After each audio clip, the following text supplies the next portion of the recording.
Hey folks, so there's a country in South America right now where they are just having huge economic problems.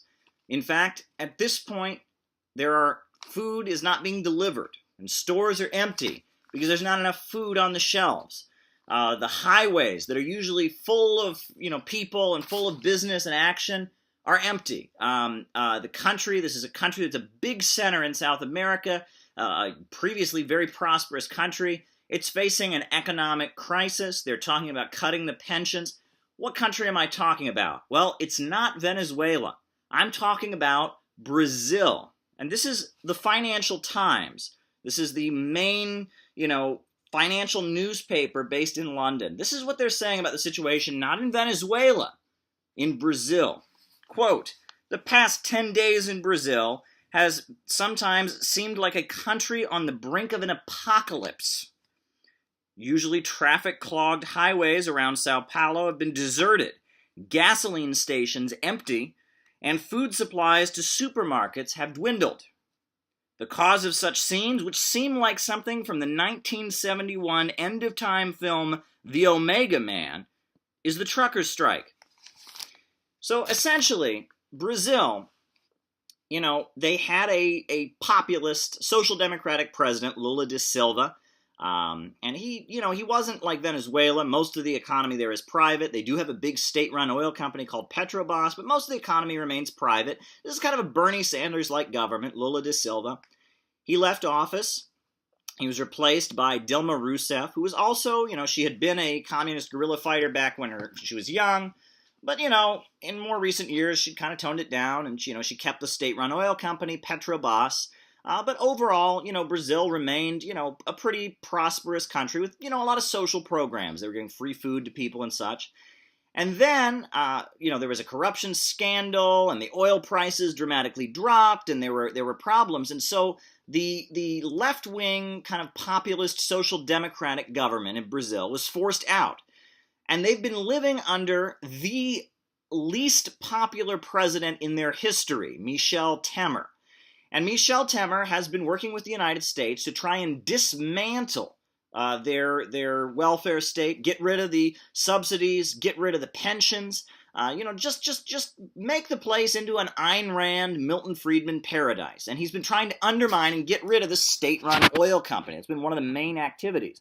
And one of the benefits from the state-run oil company is that the price of gasoline in Brazil was capped. Because they had a government-controlled oil company, they capped the price of gasoline. But that's too socialistic, All these Milton Friedman, free market, libertarian types that are now in there working with Michel Temer to privatize things and wreck the economy and dismantle the state sector. They don't like that, right? The price shouldn't be regulated. So the price has gone through the roof. And as a result, the truckers who deliver the food, who keep the economy going, they're out on strike. And most Brazilians say yes, they support the strikers.